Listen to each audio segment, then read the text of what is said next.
What's going on, y'all? Wake Up Barstool FS1. Very excited to kick off hour 2 with a man who is currently dominating the NFL, a national champion in college, captain of the Packers team. That is tight end Tucker Kraft. Tucker, what's up, man? Thanks for joining us. Would you like to apologize to Big Cat for the Packers being good and Eddie, because you have made all the Chicago guys very upset?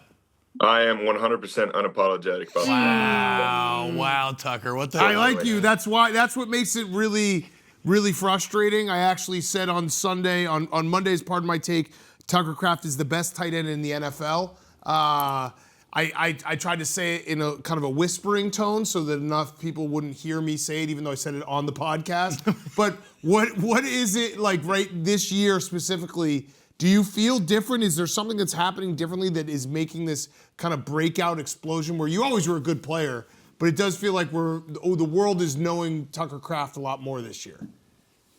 I wouldn't say I'm doing anything different. It's just I'm making the most of my opportunities, taking my shot when I get the ball, and just fortunate enough to be in a position in this offense where I can have that pressure put on me. I can tell the coaches, if you need someone to make that play, put that pressure on me. I want to be able to go out and compete for the guys, and so we can move the sticks and keep this thing rolling. We're just trying to stack these wins week by week, and we're in a good spot right now. We have Panthers coming up, and we got another primetime game coming up after that. So we're just looking for every opportunity to showcase our ability. You had to have been so excited for National Tight Ends Day. Yes. Yeah. Were you able to sleep the night before? I wasn't able to sleep the night after. But yeah. the night before, not so much. But I had a blast. That was a good one. Yeah. Eddie, I feel like you hate him so much. I know. I sat there and you guys looked at me to say something. It's like, I don't want to say anything to this. He's really good. I know. Listen, the Packers are going to win the Super Bowl. Congrats. One game at a time. I almost got you. I want you to accept it. Come on. Oh, that would have been great. Congratulations in advance. Yeah. You guys lost the Dakota Bowl this weekend, though. That's not great. Yeah, that was unfortunate. We have some rules in this building, in the Packers building. Rule 2 is no complaining, no excuses. The Jacks were without their starting quarterback. However, no complaining, no excuses. We didn't have our starting quarterback, but no complaining, no excuses. How like on levels of rivalry, how big is that game? And like how heated is that game? I would say that rivalry only intensified in the few years leading up to my time being a Jackrabbit, and now the extension of it since I've left. But it used to not be very, very close. But now the Jacks are, I went undefeated against the Bison in my time at South Dakota State. Oh, let's go. Except for my redshirt year on College Game Day. But yeah, no, it's a great conference matchup. We've played each other in a national championship before. We line up in the postseason, so it's one to watch every year. Tucker, I don't know if you watch the TV copy, but they mention you're from Timberlake, South Dakota, pretty much every 5 seconds. Yes. The census in 2020, population 509. In 2010 and 2000, it was 443. Are you worried that the town is growing too fast? That might be an unsustainable rate of growth. Well, it's just because I don't know how many new houses they put in the town every year, so there might be an issue there. We're not a big apartment complex area where I live, so we're going to have to find out the root of the problem. Tucker, so you grew up on a reservation, right? Is nickname Res Dog? Yeah. So you play football with just an intense amount of toughness, right? I mean, I can tell that you crave the contact. How much of that do you attribute to your upbringing? Yeah, I'd say 100% of it. It's like every time I touch the ball, it's like I'm back on a 9-man football field, playing against a bunch of country kids. I myself being one of those. But it's just a great opportunity. You talk about every 5 seconds Timberlake being brought up, but like They love it every time. I guess I do too. But Hell yeah. every time I catch that ball, it's like, what can I do? Every yard I can squeeze out of this run, like, let's do it. What's it like playing with Jordan Love, playing with a guy I think he's 34, 35 years old, and he's been in the league for so long. How is he, in the locker room teaching some of the young guys? Yeah, so the unique thing about Jordan was, he was in the league for several years before getting a starting job. So my rookie year and his, rookie year kind of in the same essence, we're together. So I've been able to also watch him grow into the leader he is now. Just big lead from the front guy. He calms the huddle down, talks about our situations, gets us in the right mindset. So he is 34 or 35 years old. That's crazy. Yeah, he's super old. What more can he do? Like, is there anything he could step up on? Like, anything you're disappointed with him about? Yeah, I like this. Criticize your quarterback for us. Yeah, let's get critical. Sometimes I would like to see him slide more often. We were playing Cardinals, and Buddha came down and put a big hit on him. Yeah. But no, he's a great guy. Tucker, so much is made of y'all being like the youngest roster in the NFL and everything. Do y'all feel that? Not Do y'all talk this about year. that? Not anymore. It was a big thing my rookie year, but into year 3, pretty much the same roster. When Rodgers and his vets and friends were there, they all left, and then in came this huge rookie class, and we signed a bunch of younger free agents. And so it was kind of a flip of the script. And now we've all just grown in this offense together, and being more mature in year 3, that's where we are now. How much of a diva is Micah Parsons? Only when you beat him in a game of ping pong, he'll storm out of the room. Interesting. Okay, that's a headline. Yeah, he knows. That's a headline. He knows weekday. Parsons storms out of the room. What were you saying? You do you beat him often in ping pong? We don't play enough, but we play a lot of ping pong here in Green Bay. The specialists, always the best ping pong players, always the best golfers. It's kind of annoying. I don't think I know a specialist who's bad at golf. Yeah. But Yeah.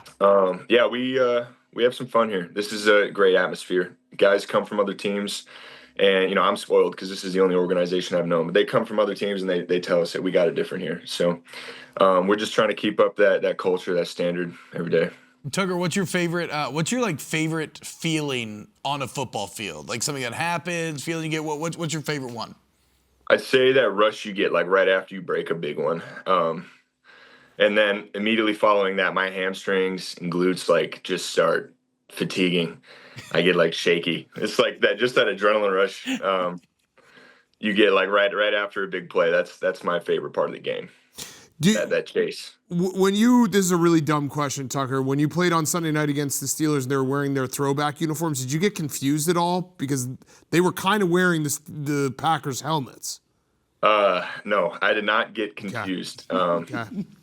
I told you it was a dumb question. Like I prefaced it with saying it was a dumb question. Yes, you did. Yeah, so I can't be held accountable. Were you jealous of those uniforms at all? They were pretty sick. Yeah, The flesh-colored pants. Yep. Yeah. That's great. That was great uniform combo choice. We just busted it back out with the exciting whites. It was a great time. Yeah. Exciting Yeah, the exciting whites. I do have a real question because It's you, Tucker. As much as I don't like Matt, I don't like the Packers. I do like your coach, Matt LaFleur. He's a great guy. Have you noticed the aggressiveness kick up a little this year? Because you obviously had that game you mentioned in Arizona where you're 4th and 2 and you're about to kick the field goal and then you call a timeout, go for it. You catch the big pass. Have you noticed that he has that maybe calmness, aggressiveness that is there this year where he trusts the offense a little more? Yeah, it's definitely all stemming from trust. We go out there and we play that situation. We simulate situations in practice all the time. Coverage dependent. And that was a play where we had the man play on, and they were in man coverage. But I was supposed to run something that would have been short because it was 4th and 2, and it would have maybe gotten me out of bounds. but it was just a short man beater, and he came to the zone look. So I had a corner route with outside leverage. So I had to, get back outside the DB, get him vertical, and then snap back, vertical reset. And it was just a trust play. Jordan just called my number and took our shot. Yeah. You could tell the trust is there. Tucker, I heard you've been a big pickleball guy in the offseason. How is that? Is that really for training, or is that more of a fun thing? Well, it started out more as a fun thing, and then I started to use it as training because, like, in the off season, I would lift 3 times a week, but in between those lift days, I would just play pickleball instead of going in and getting on the bike or doing the VersaClimb, all those cardio machines that they have in the facility. Instead of doing that, I would rather just go play pickleball for a couple hours, and I had a lot of fun. Got to know a lot of the people there, old and young, and it was a blast. I still, I don't play in the season just because, one, I don't really have the energy, and two, the risk it would potentially be. But yeah, good times. Racket sports in general, very fun. I saw you played in high school. In addition to running back and linebacker, you played punter. Are we ever going to see you punt in your career? No. No. Rich Bisaccia would never allow that. Yeah. I got kind of a serious one, Tucker. In 2024, you were named an honorary member of the Cheyenne River Sioux tribe. What was that? What was that whole experience like after growing up there? Yeah. So I mean, the whole decision was made just because of my on-field accomplishments and then my actions off the field. It led a lot of people in that area to believe that I displayed qualities that they would also like to represent. So I was made an honorary member of the Cheyenne River Sioux tribe. It's a beautiful area. That's where you actually see the rolling plains, large buttes, cup banks, natural rivers. Do a lot of catfishing there, but just a beautiful area. God's country. Wouldn't trade my growing up experience for any other place. And then, short and sweet, I guess. Timberlake, South Dakota. Extension of the Cheyenne River Sioux tribe is based in this town called Eagle Butte. There, would be my stepdad. His name is Guthrie. His father was the chairman of the tribe. Oh, wow. That's awesome. Have you ever considered that pickleball is mainly a sport for old people or physically weaker people? Like, have you ever thought about playing tennis, like an actual racket sport? Yeah, well, you see, I'm a competitor, so a win is a win. Okay. The age. So you enjoy beating up on old people in pickleball? Listen, I don't beat up on them. Phyllis will sit and make me launch a forehand at my feet. I can't return. There might be ages, but there's also levels to it. Yeah. Tucker, thank you so much, man. Absolutely kicking ass. One last chance. You want to apologize to the Chicago guys? Like I said, unapologetic. Damn. Okay. Well, congrats again on the Super Bowl. Awesome job, dude. Where you gonna wear your ring every day? Yeah, I suppose. Oh, there we go. Okay. All right, Tucker. I'll feed into it one time. Tucker Kraft, currently 15 yards a catch right now. Best tight end in the NFL. I said All it tight on ends Sunday. and fantasy points. He's the man. And just fun to watch play. Like I said, freaking plays hard, dude. Balls on the line the whole game. Tucker, thank you, man. Yeah, thanks, guys. All right, there he is, Tucker Kraft. Packers are good. They're really good. Pretty much been the story of our big entire problem. lives. It's gonna It's a kill you guys big to like him. Yeah, no, I do. He's an awesome dude. You see him headbutting people, scoring touchdowns. Like it stinks. It stinks. Nice guy. Nice guy. Real. I mean, you mentioned the the Commanders like accelerating their timeline. Feels like the Packers have just been so slow and steady and inevitable for 30, 40 years. No, they're a really good team. They're a really good team.